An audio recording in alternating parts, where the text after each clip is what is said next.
hidden history of the human race. Nice to see you, Michael. Good to be here, Gary. This, I believe, calls into question Darwinian's theory of evolution. Is that correct? Yes, Gary. Essentially, that theory says that human beings like us have been around for about 100,000 years. And before that, you would have had only ape-man-like creatures. Before that, apes and monkeys.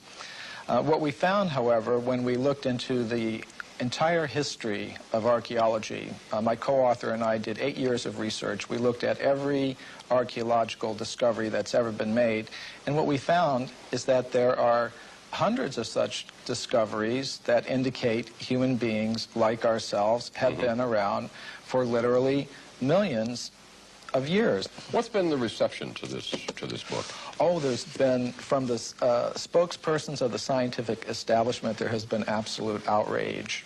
You referred to, in India, the Vedic literature? Well, yes. What is that? I was saying in the beginning that we do take our inspiration from these ancient Sanskrit writings of India.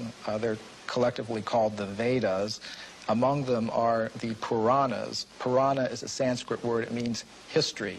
Now, these histories tell of human civilizations on this planet going back millions of years. How do we know those are accurate? Well, that was our question, too. Richard Thompson and I, we thought, well, if there's any accuracy to those statements, there must be some factual evidence to back them up. Now, when we looked in the current textbooks, of course, we didn't find any such evidence, but we thought, well, let's look a little bit further. Practically speaking, archaeologists and anthropologists have buried almost as much evidence as they've dug up. In other words... Or perhaps overlooked? Cast aside? Well, yes, cast aside. And there have been some outright cases of suppression where people who have reported such things have had their careers ruined. You have talked in terms of the fact that scientists don't cheat. That's a myth. You say there's actual cheating going on. Oh, that's very well documented. For example, the Piltdown case is a very famous case that documents that. Now, what that has to do with is early in this century, there was a purported discovery of an ape man in England based on a skull and a jawbone. And this Piltdown man, Piltdown ape man, was in the science textbooks for about 40 years. And then suddenly it was revealed that the British Museum had tested these fossils and determined that it was a very elaborate hoax. And many people have speculated about the identity of the person who was the hoaxer, and practically all of them center on different scientists in England, such as Sir Grafton Elliot Smith or Sir Arthur Smith Woodward, all very well-established scientists in England, because only somebody who knew the scientific method very well could have prepared these fossils in such a way that they would have fooled the scientific community all around the world for 40 or 50 years. So some scientist who wanted to perhaps give some evidence in favor of evolution, because there's not very much of it, invented this ape man, and in a very sophisticated way, cheated, literally. And this is admitted by the scientists themselves. And there are more examples I could give, and we document many of them in our book, The Hidden History of the Human Race. Myth number 3, Michael, that you have written, evidence that goes against human evolution is reported only by crackpots. Now this is one of the standard techniques that the scientific community tries to use against anybody that reports something that goes against their ideas. They try to label them in a derogatory way without actually discussing the facts.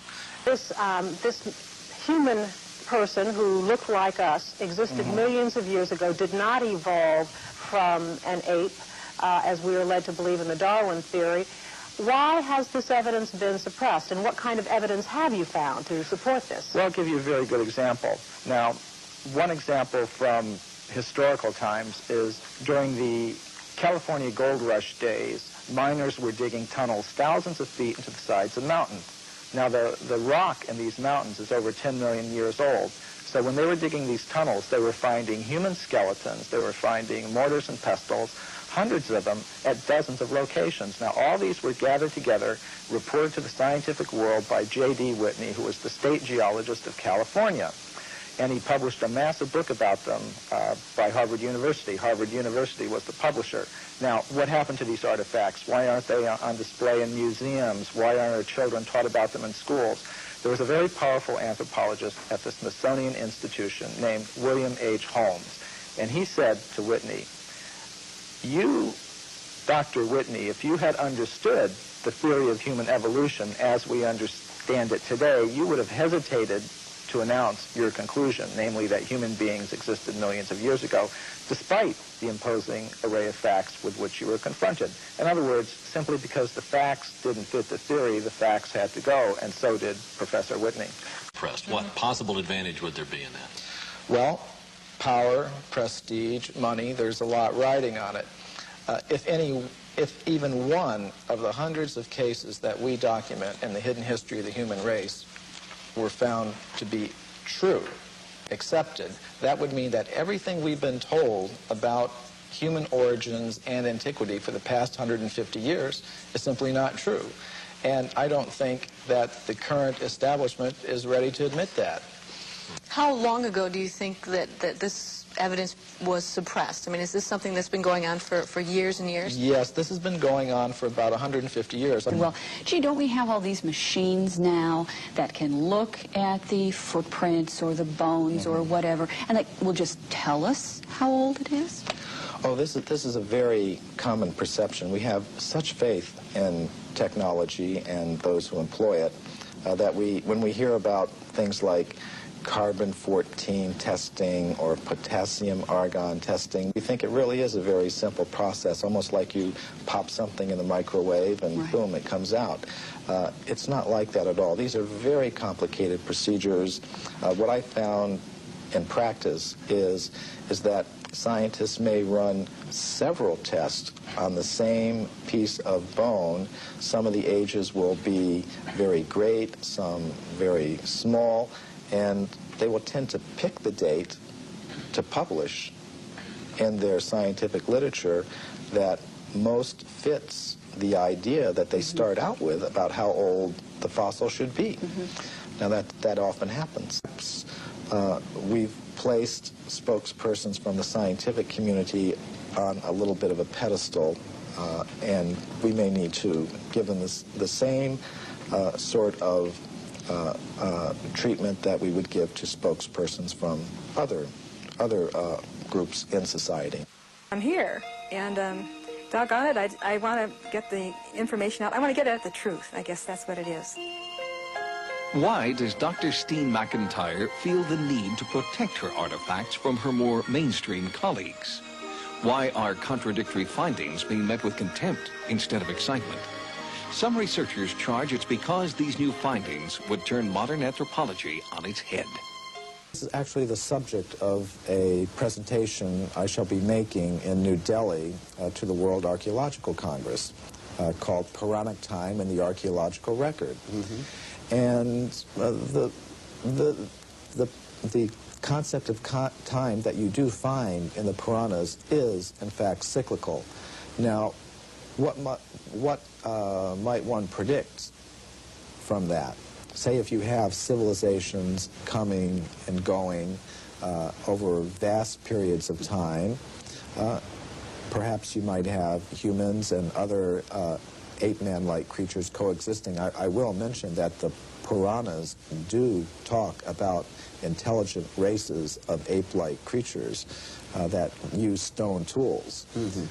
This is not an idea that came in with Darwin. It's been there for thousands of years. Now, what might one predict from that? If you were to predict what archaeologists might find, you would say, well, they would tend to find a very bewildering mixture of anatomically modern human fossils, ape-man-like fossils, crude stone tools, articles indicative of a higher level of culture, all sort of mixed up and going back.